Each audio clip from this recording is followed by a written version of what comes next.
Good afternoon, everyone. My name is Sue Parr. I'm the president of the Augusta Metro Chamber of Commerce. I'd like to thank you for attending our virtual webinar today entitled Workforce Guidance, Unemployment, Displaced Workers, and Short-Term Placement. This webinar is one of our series of twice-weekly webinars. They are part of our Achieving More Together virtual web series, and we've had great success over the last 5 weeks. Having these seminars to provide tips, resources, and educational information for our members. We are extremely pleased to have with us today a distinguished VIP special guest, Commissioner Mark Butler. Commissioner, thank you so much for joining us today.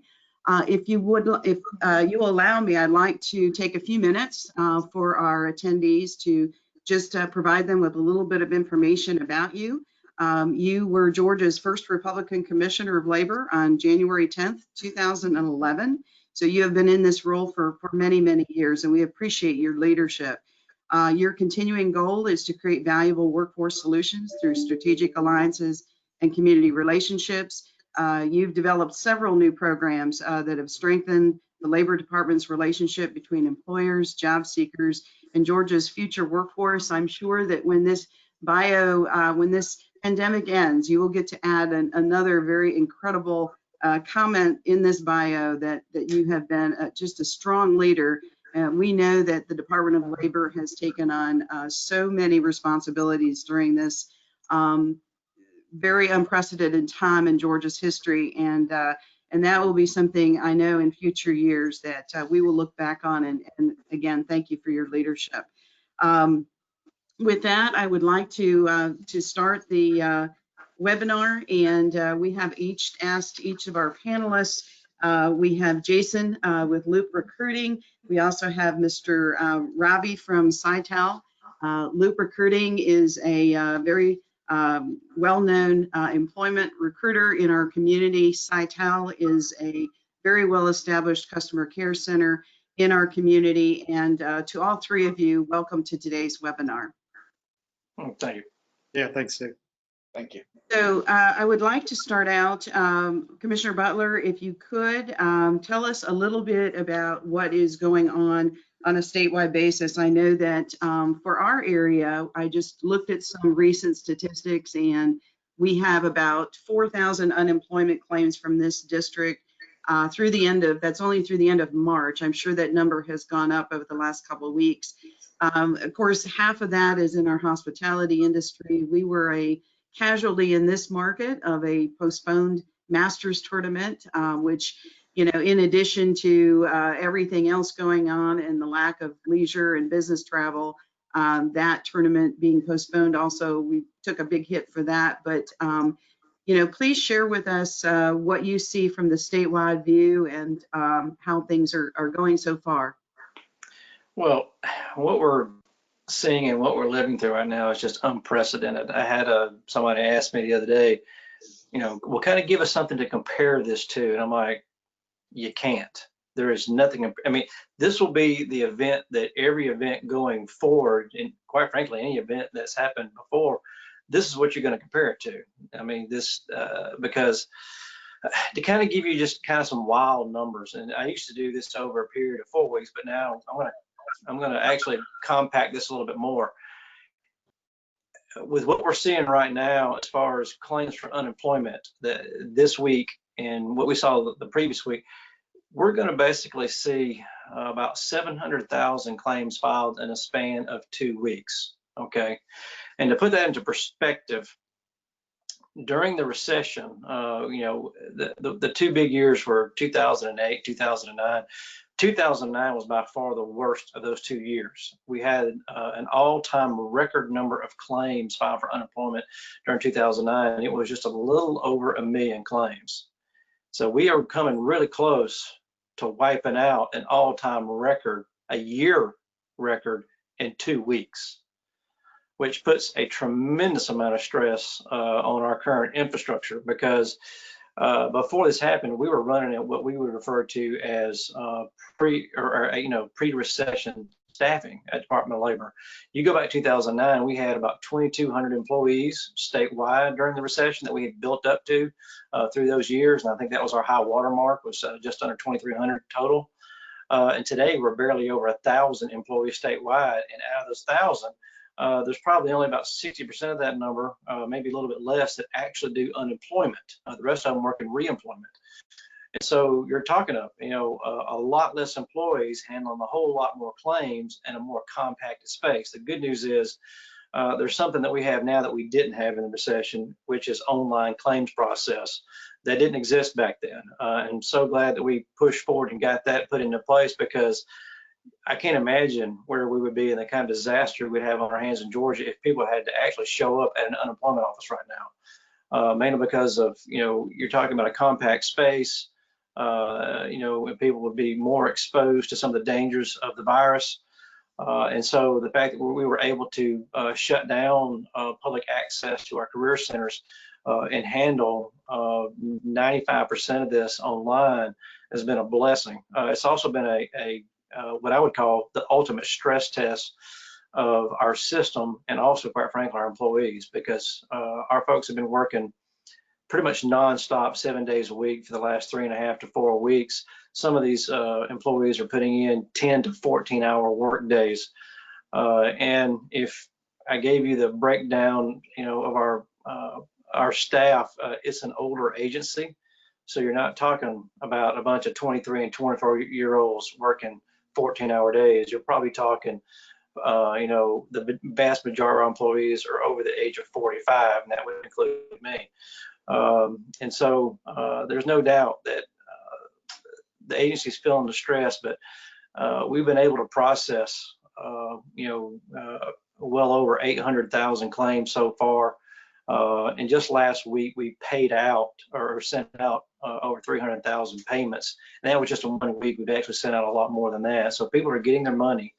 And we've actually implemented some programs a lot faster than other states. The federal unemployment benefits, which are in addition to your state benefits. A lot of states are saying they won't get that done until the end of this month or maybe next month. We started delivering those checks this week. So we're putting out a lot of money fairly quickly. And the good news is our trust fund is in shape right now to handle this. So we had about $2.6 billion in the trust fund when this started. And then the Fed's also deposited about a little over $1 billion in an additional account to put out the federal payments as kind of some startup money.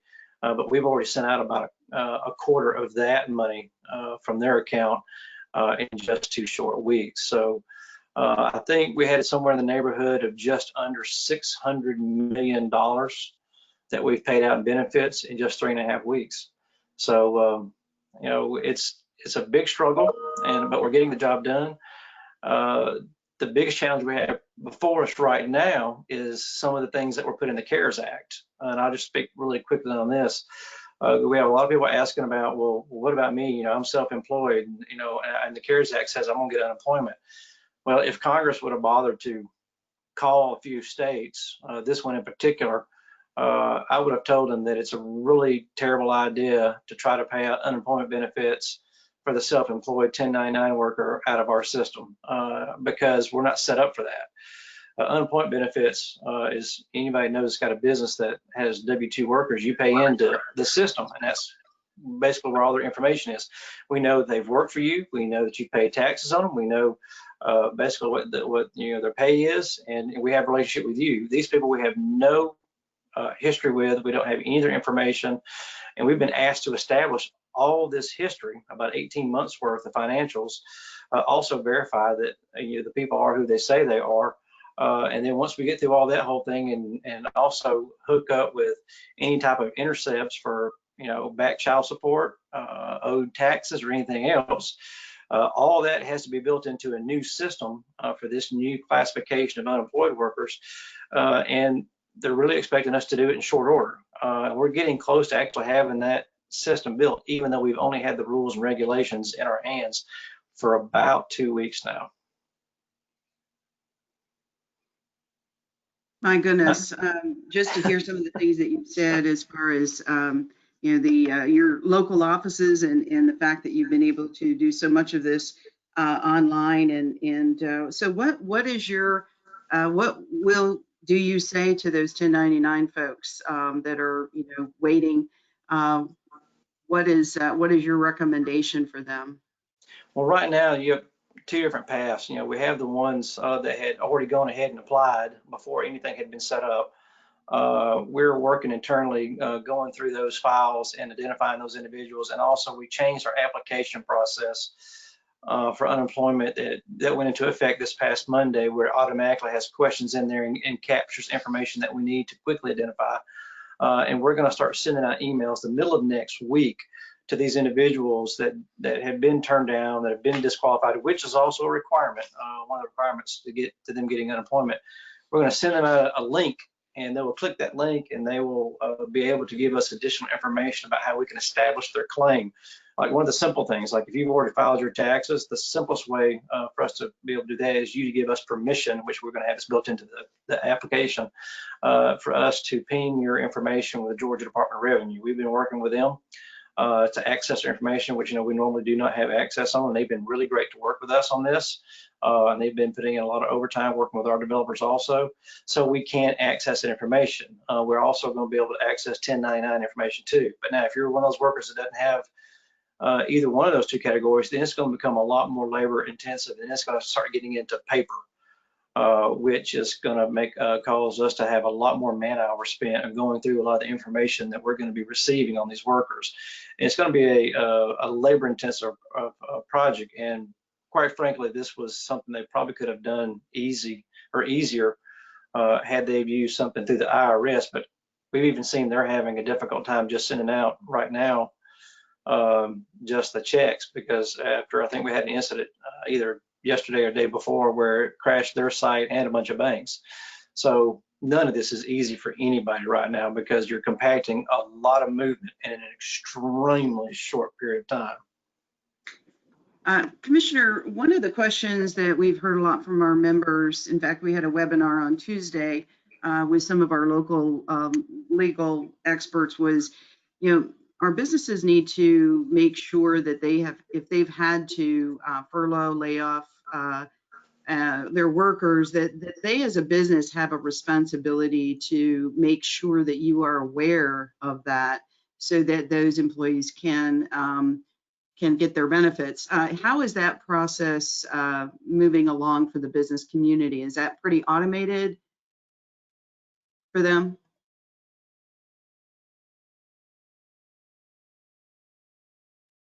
I'm sorry.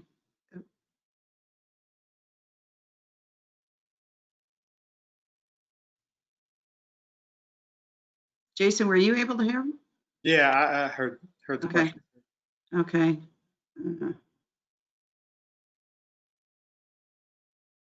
See, I think the commissioners maybe lost that. Well, Commissioner, don't think he can hear me?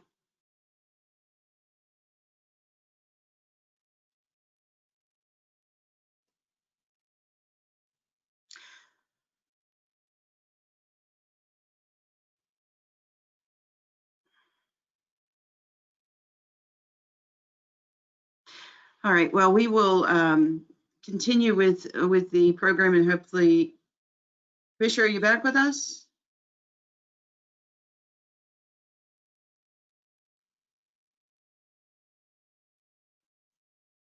Okay, well, we will, technical difficulties, it is. Jason, can you say something, see if he can hear you? Sure, yeah. Hello, Commissioner Butler, can you hear me? Oh. I don't think so. Okay. Well, we will shift while he tries to get his audio back up and running. So, Jason Kennedy with Loop Recruiting, thank you again for joining us here today. You know, you are obviously very involved in this space, and we would love to learn more about what, as a recruiter and as a placement firm and staffing company in our community, What is your typical day like right now, and what can you share with our businesses and our members that will be helpful for them to know? Sure. Do we want to try Commissioner Butler again? Looks like he's back, but if Yeah, he's I totally lost all audio from Okay. the question. I Okay. could not hear a thing. So I Well, decided just to restart.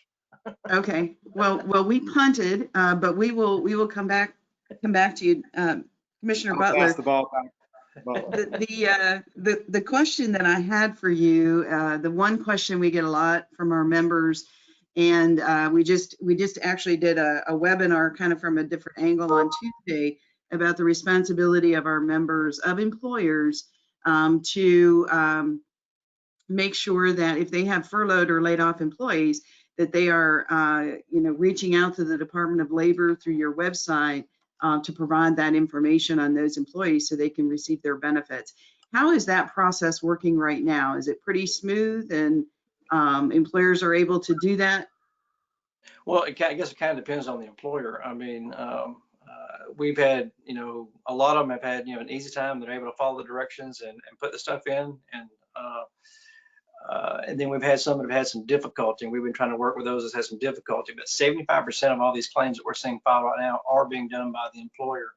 And the reason why this is important that they do this is because we knew that our system was going to undergo a lot of stress because of the volume of claims. When an employer files on the behalf of their employees, there's a lot of advantages. First of all, instead of having 700,000 individual claims, a lot of those claims are grouped up into one submission, and so it's easier to process. Plus, the employer has already done most of the work as far as saying, yes, this person works for me, they're one of my employees, and yes, we're not going to be able to pay them, and you need to pay them unemployment. And so the process actually takes a third of the time of an individual claim. So we can get them paid much, much faster. So it's less stress on our system. We can get them paid faster. But also because you're certifying for them every week, which you're also required to do. Basically, what I mean by certifying, you're saying that yes, they're still out of still out of work, this week, and then the next week, and the next week. When it comes time for the economy to restart, it will be the employer that tells us to stop making unemployment payments because you need them back at your place of business. And we do know that there will be some permanent layoffs after that, and we will, take care of that then. The good news is, because you're doing this for your employees, we will not be charging your unemployment account. And the net effect of that is you will not see your unemployment taxes increase because of this. So, you take care of your employees through this process, and then we're going to take care of you. Okay, well, one more question, and I think in this kind of tees it up for our employer and then also our staffing company that's on the webinar today. So in typical circumstances, a laid off worker, an unemployed worker, to continue to receive benefits has to make a good faith effort, I assume, to find work. So what does that look like right now for a laid off unemployed worker? Are you placing the same kinds of conditions on them, or how is that working right now?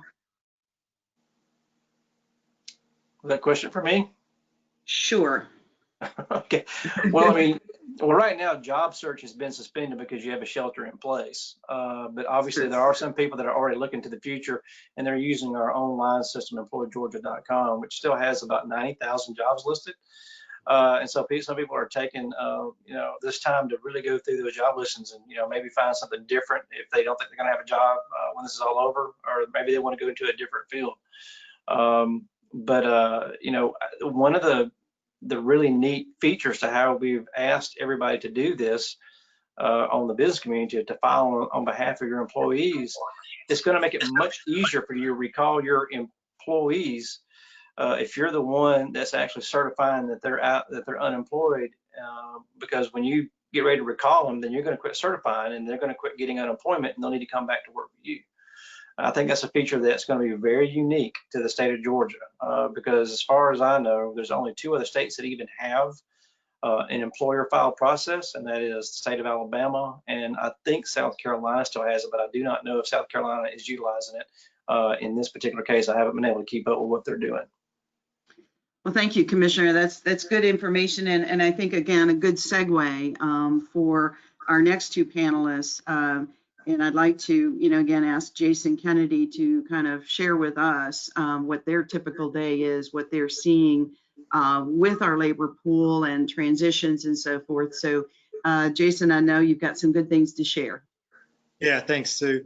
And thanks to the entire chamber for having us on today. And like you mentioned, I mean, both sides of the hiring equation are really difficult to solve right now. You've got people who are out of work, who are looking for a new job. You've got companies who despite the economic conditions, they're still hiring. So for those of you who are in the job market right now, I mean, there are a lot of companies that are hiring. And some of them are on the screen behind me. We don't obviously have all of those companies here in this area, but we do have a large majority. There's also a big work from home contingency right now. So if some of these companies are hiring people to work remotely. Locally, we've got clients that are hiring as well. We've got contract help desk positions, anything that can be done remotely. We've got clients that are hiring for it. We also, and it's not as many on the direct hire side. The contract labor market has certainly increased, but even on the direct hire side, we have opportunities in areas like IT, software development, marketing, project management. So there are companies that are still hiring. From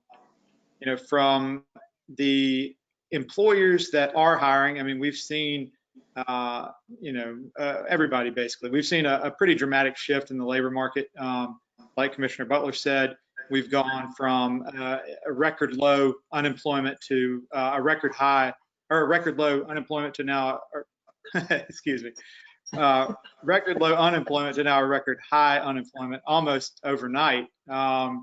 And due to that, the strategies for how to hire have changed. The companies that will find themselves better off when this entire thing's over with are the companies that can adapt. Like Commissioner Butler was saying before we started this thing, he's got every GoToMeeting, Zoom, et cetera, that you could have on your computer.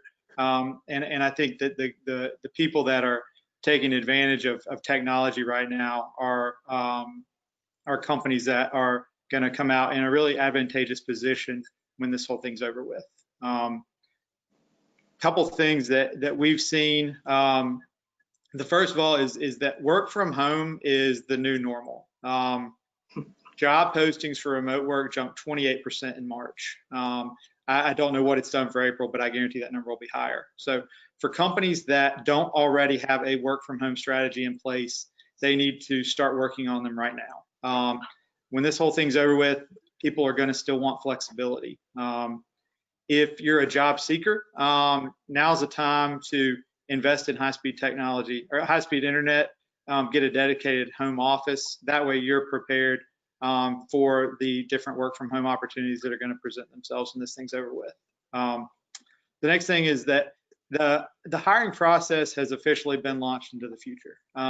What I mean by that is face-to-face interviews, while nice, are no longer a requirement. You can get a job with telephone and video conference interviews. We've got clients that are doing it all over the country. Like Commissioner Butler said, Skype, Zoom, even FaceTime. So Google's got a new one that's out as well. So I think we're going to see an increase in that. Companies that have been slower to adopt that technology because they didn't have to in the past are now forced to do it. So it's not necessarily a bad thing. I think we're going to see a lot of efficiencies within the hiring process, and it's going to make things a lot easier on both the candidate and the client side when this whole thing's over with. If you're a job seeker right now, there's thousands of articles on the internet about how to prepare for a video interview versus a face-to-face interview, and it is different. It can be a little clunky. You want to make sure that you read those articles before you go and you have that first interview. But it's not all bad news if you're a company right now. So there's been millions of employees downsized from their companies. what that means is there are people in the job market that have not been in the job market in a really long time. The economy has been doing good for quite a while, and a lot of employees, candidates that we call them passive job seekers, but people that aren't looking for new jobs. They are now active job seekers, people that are looking for new jobs.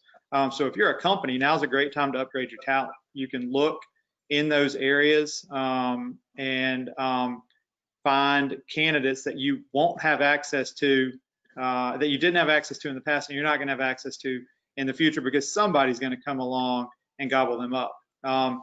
If you're a job seeker right now, now is a great time to network, talk to companies that you're interested in. You can do this through sites like LinkedIn. You can do it through, like Commissioner Butler said, there's job posting, there's job boards everywhere. So if you're a job seeker, now's the time to start that conversation. An employer may not have a job listed, but they may be interested in hiring you if you reach out and start that conversation. The next thing I'd like to talk about, the contract labor versus direct hire labor. Don't be afraid of contract labor. There are essential roles in every company, positions that you absolutely cannot afford to have vacant for very long. If it is vacant, it can impact your customers. If it's vacant, it could impact your other employees. So if your company has been economically affected and you don't feel comfortable hiring someone in a permanent direct hire position right now, consider temporary or consider contract labor.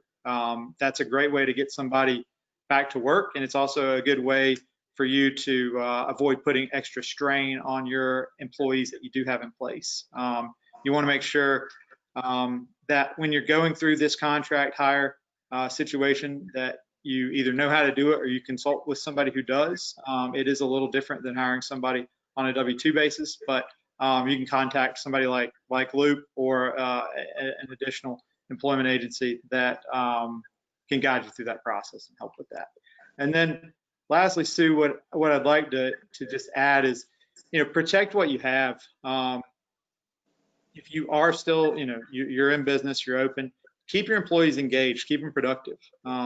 People are at home right now. They're having to, parents are having to act as stay-at-home school teachers. You've got there's a lot of outside stress, and I think work is now for most people probably a welcome distraction from the rest of the stuff going on in the world. So keep your employees engaged, keep them productive. The biggest way to do that is communication. We talked about this, but Zoom, Skype, GoToMeeting, whatever it takes, FaceTime even, but communicate with your employees, keep them top of mind. Over communicate is a great thing during this time, and don't just do it over the phone or through email. Take the time to look at them via these various platforms and keep them engaged. And then get creative. Consider new ways of boosting morale. We've had lots of great examples here at Loop. We've partnered with the Boys and Girls Club. We did a virtual reading storybook session for them. All of our employees took a book and they read it virtually, and then those videos were shared with elementary school students at the Boys and Girls Club. Also, support your local businesses. We accepted a challenge from a company here called the Palomar Group to support local businesses. We selected the Village Deli. The restaurant, the F&B business has been hit pretty hard. We selected the Village Deli to support, and we provided meals to the emergency department at Augusta University. There's been a lot of other local companies who participated in this challenge, and it's been great. And then lastly, our friends over at Weir Stewart, they have got a program called We Give a Shirt, and basically they are supporting local restaurants and bars with promoting their businesses, and employers can purchase these shirts for their employees on behalf of their company, and that goes and it benefits a lot of deserving folks as well. So that was it. That's what I had to share. So if you need any additional information, feel free to reach out to me directly. My contact information is on our website, www.looprecruiting.com. Well, thank you, Jason. Very, very informative. And I like that first slide when you see companies that are actually hiring, and because we do have a lot of critical businesses that have an essential workforce, and one of those is with us here today, Mr. Ravi Jalbert with Sitel. And I'd like to turn the webinar over to him right now to tell us a little bit about their company and what your current labor pool is. And I believe, Ravi, you're hiring, is that correct? Absolutely. Thank you, Sue. Yeah, absolutely. Sitel is hiring and hiring a large number of people, actually. So it looks like we're going to be upwards about 400 additional positions. You know, when this pandemic started, you know, we were kind of steady state, things were good. Sitel's a big company. We're a global company, 80,000 employees in 125 different locations throughout the world. But our footprint at Work at Home was just kind of barely entry level, probably about 2,500 to about 3,000 of those employees work from home. So after the pandemic, you know, working in a call center, you have to realize that in the call center environment, people are close. They sit right on top of each other. The average station's about 4 foot wide to 5 foot wide, which, you know, keeps them way outside of the social distancing. So when social distancing was mandated, and, you know, as a company, we knew we had to take action quickly. So kind of gathered up, and within a matter of a couple of weeks, we were able to get over 50% of our workforce to work at home. And now as a company globally, we're 70+% work at home. So that's over 60,000 people that we have working at home. So that's been great for not only us, but also for our clients who have major needs and can't make those quick shifts. So we've been actually partnering with a lot of the Fortune 500 companies that we work with today, and really kind of transitioning roles and positions that they had internally or in other locations that couldn't shift to work at home into the Sitel footprint, and allowing us to work at home, not only with our employees, but actually contracting with them to take on some of their employees and bringing them into our fold and allowing them to be a part of our team in the meantime. So, but that doesn't mean that we stop, because as of right now, we have 2 major campaigns that are growing and growing quickly because of the need and the online presence that they have. So we're actually looking for an additional 400 people. And the good news about these positions, Sue, is that as they come in, they never have to enter our building. So they apply online, and I think Jason made a good point. The interviewing process has changed dramatically. So everything they do is interactive and it's engaging, but it's all video, voice, really virtual tours of our facilities and our processes and our clients' facilities. And then they get to have live demos of what the job will look like, and then a FaceTime interview with our interviewers. So once they're hired, they actually come on site and in their car. They don't actually have to get out of their car at all. They just pull up. We pop their trunk, we throw in the equipment, they sign off that they've received their equipment, and then they go home, hook it up, jump onto an Adobe chat room with us. We make sure all their equipment is working effectively and efficiently.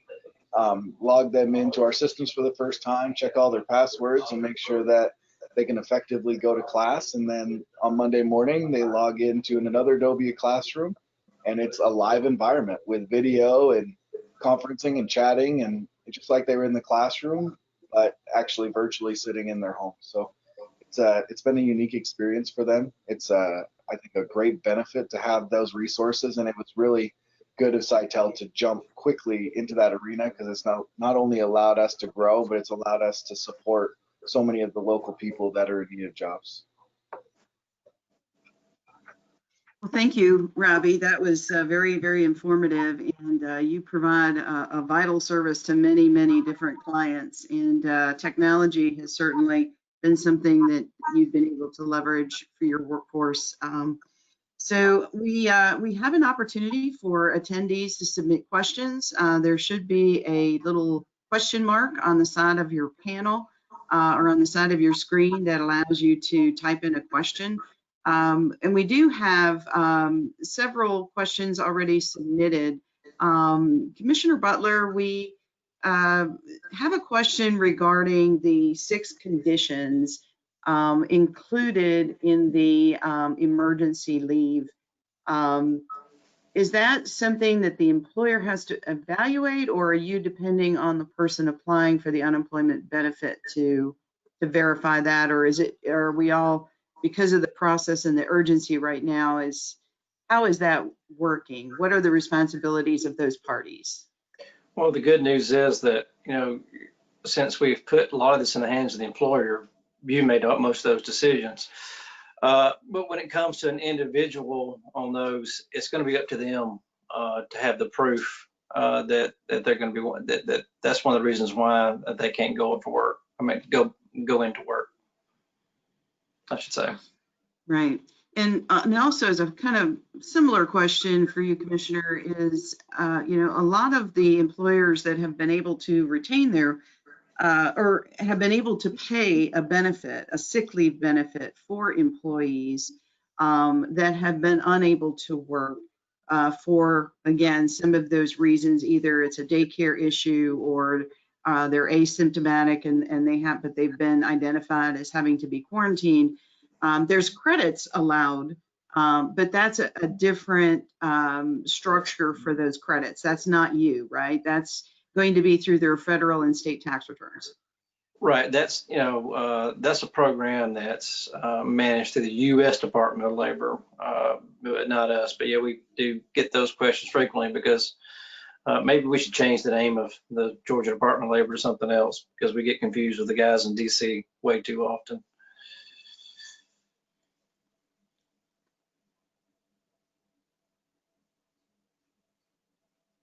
Thank you, Commissioner. That's very helpful. Robbie, you were mentioning that you've been, had a lot of people apply for, and you're hiring, I think you mentioned 400 people. Are these folks, have they been in the industry before, or are they really new to your industry and you're seeing that a lot of that retraining is necessary? Yeah, so I think it's a blend. We're definitely seeing some of the other customer service type roles that just don't have the ability to go to a work at home model, reducing some workforce, which is causing people to kind of search that have experience. But we're also seeing a lot of people that just are in the basic customer service retail kind of environment that are looking for another way to kind of fund, especially waiters and waitresses, people who work at non-essential retail outlets that have customer service experience. So, we'll train as far as tools and client practices and processes are concerned, but that basic customer service is hard to come by. So it's great to see that market opening up and people searching for different ways to use that skill set. We have a question regarding the additional federal benefit for Commissioner Butler. That are we correct in understanding that expires at the end of July? Yes, basically. But a worker that continues to be unemployed would still receive their Georgia benefits.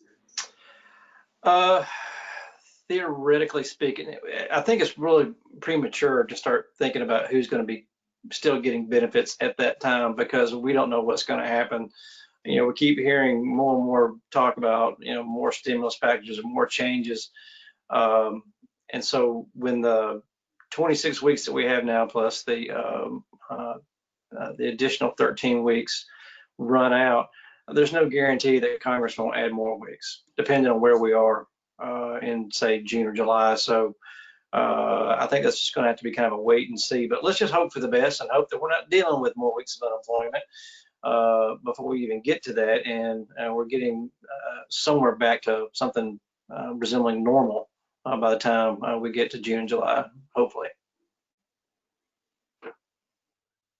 So another question for the commissioner. Based on your view of the entire state, are there areas of the state that that you're seeing that are different, that could be models? Are there any best practices out there in communities that you can share right now? I mean, we're still in that very disruptive phase of everything happening, but do you have any words of wisdom for us as our Augusta region? When it just comes to what we're dealing with, I mean, right now we're so focused on helping those individuals that have lost their incomes. It's almost giving us tunnel vision right now, but we are working on some programs to help bring some people back to work. But then again, you're still talking about some risk factors that are involved.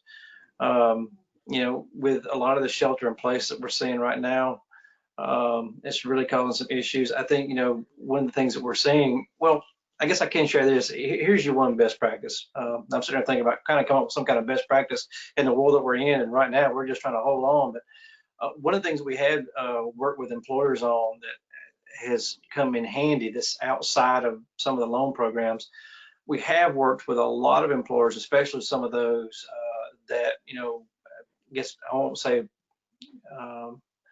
probably, kind of your middle to lower end wage type jobs, but now it doesn't have to be that much lower to make this work. But one of the things that we put in place very early on is, in the past, if you became unemployed, you could pick up some part-time work, but you could only excuse $50 of income per week before it started affecting how much your state unemployment was. Well, we changed that to $300. And so we've had some employers who have actually gone ahead and applied for unemployment for their employees and then brought them back immediately at reduced hours. And I'll give you the quick math. Since they can make up to $300, we'll just keep it simple before it affects their unemployment. If they could receive the full amount of unemployment, or the maximum amount was $365, they brought them back part-time. Some of them are, paying them up to, say, close to $300 a week, so they get to keep that wage. Then they're keeping the $365 from us for benefits, and on top of that, they're going to be receiving the $600 from the feds. And so we've seen some employers actually keep some of their people engaged by cutting back their hours and maybe changing shifts to where they can kind of keep people kind of spaced apart, but also keep them engaged. We've seen a lot of companies, especially probably more in rural Georgia, take advantage of this than anywhere else.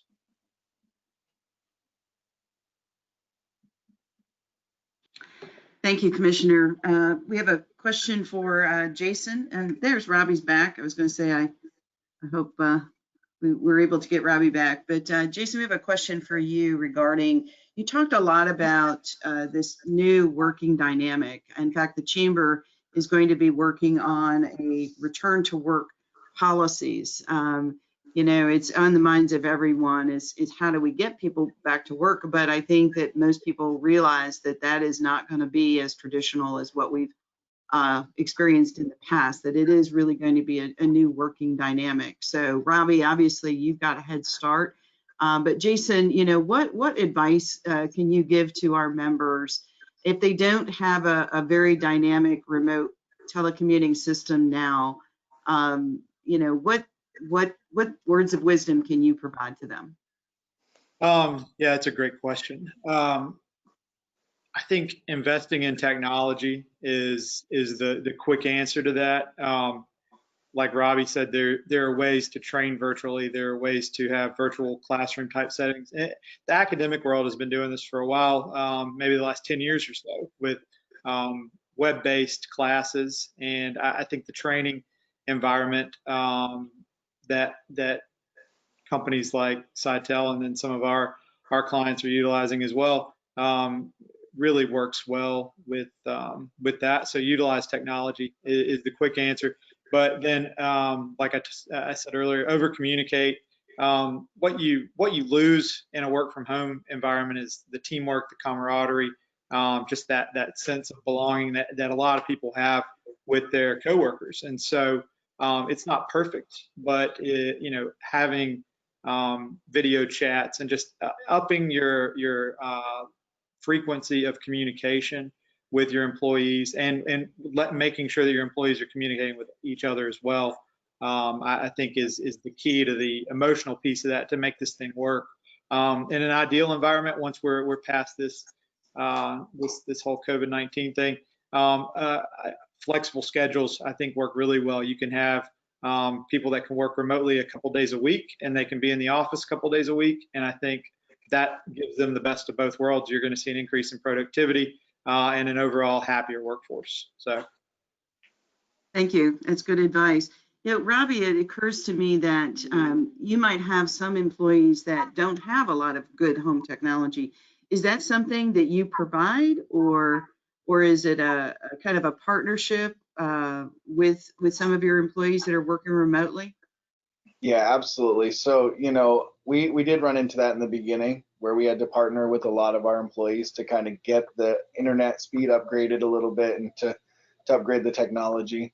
One of the biggest things that we're finding is, the next generation of technology is no longer the laptop computer. It's tablets, it's phones, it's really their television sets. But the day of having a physical computer or laptop in your home is starting to shrink. And so we've really gone, really stepping up our game as far as what we provide for them to actually use. Instead of bringing their own device, we've really provided most of the equipment so that they don't have to figure out how to have the right technology. And then for the really rural people, we've saved some space in the building just because, there's some of our folks that live in parts of the city and in parts of the rural community that they just can't get internet. And we're finding that to be not the norm, but definitely happening. So we've set up social distancing within the building that are selected just for those employees. Well, that is a really interesting note, I think, to conclude our program today. We've heard a lot of great information, and I can't thank all of you enough for joining us today, especially Commissioner Butler. We know that your schedule is very challenging right now, and we can't thank you enough for your leadership at the state level.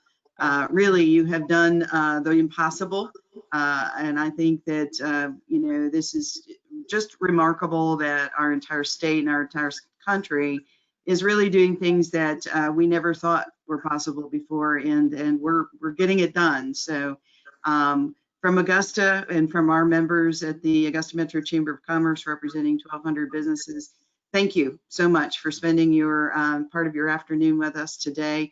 If there is anything that we can do to support you here in this area, you've got great team members here that are, I know, working very hard. If there's anything that we can do to support them or any information that we can get out to our business community to facilitate what you do better, we are more than happy to do that. So with that, Jason and Robbie, thank you also for joining us this afternoon. We will be having our next webinar next Tuesday. Please stay tuned to our daily emails, Achieving More Together Today. We have continue to have great programs on these afternoon webinars. And with that, thank you again for joining us. And we will also be sending this out as a recorded link if you want to refresh your memory on some of the points that were made, as well as invite your friends to listen to the recordings. We're doing this as a service to the entire community because we believe that the more educated we are, the more we can achieve together. So thank you again. Thanks, Sue. Thank you, Sue. Thank you.